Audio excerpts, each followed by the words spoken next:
is a short poem for our hearts. It's called The Eyes of the Future, and it goes like this.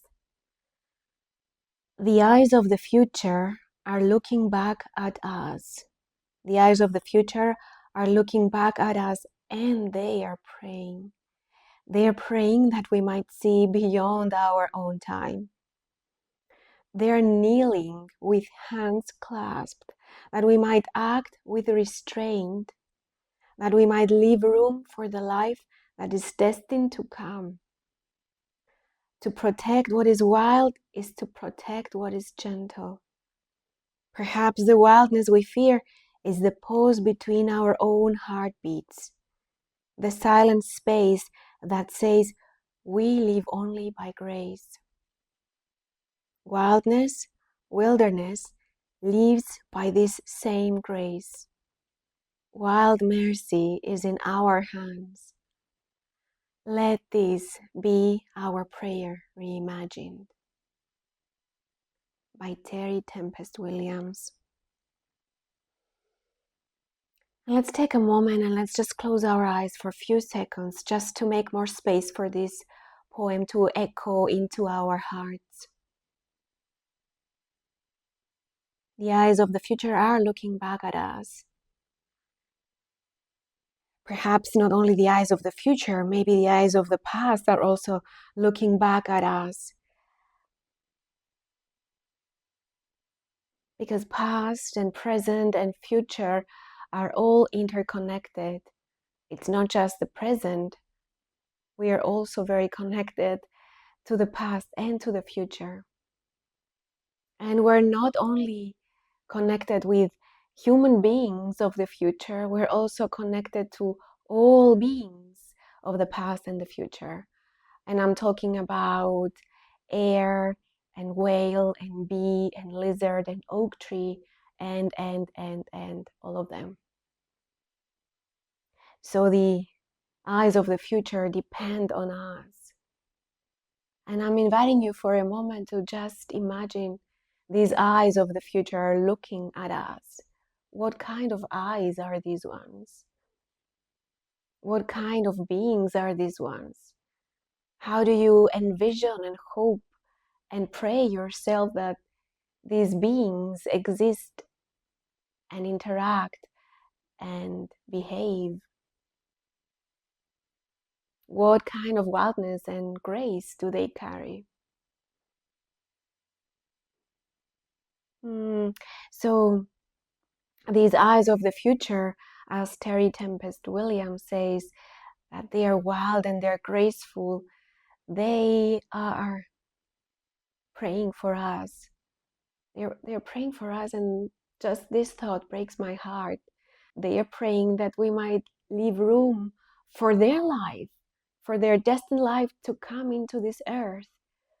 Because those ones, being in the distance and in the waiting, they can see more clearly, perhaps than us, what we, you, me, this generation of humans are doing on earth right now.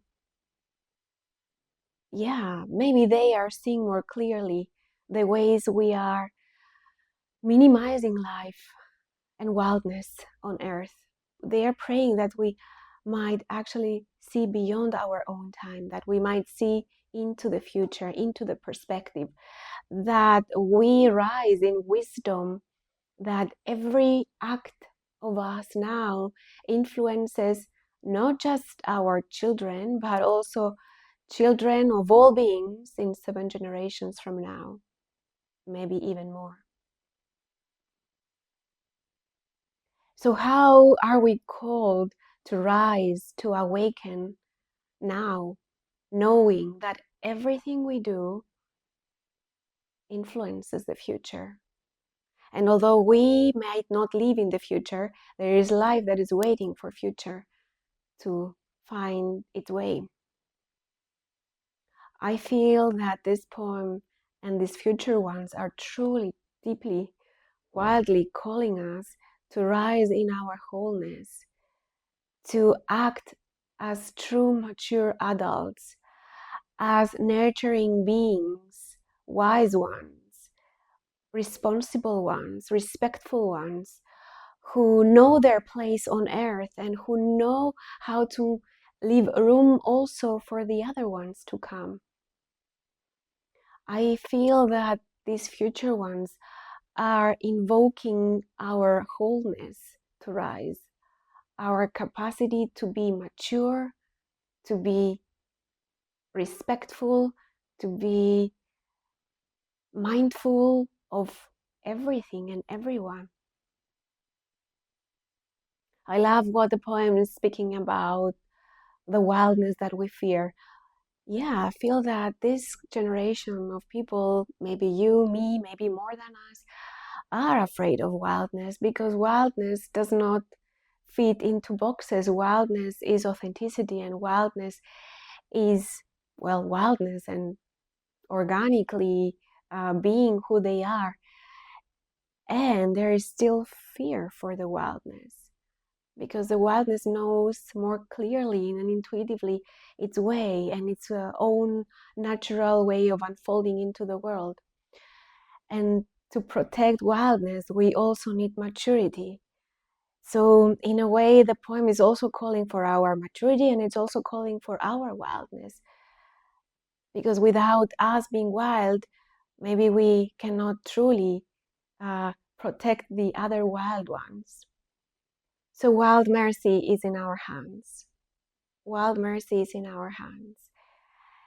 And with all these in your heart now, I am truly inviting you to spend a moment after this video with yourself and to close your eyes and to imagine the eyes of the future again, praying for you, kneeling down, hands clasped, and to really hear what they're praying for you in particular. In what ways are they invoking you?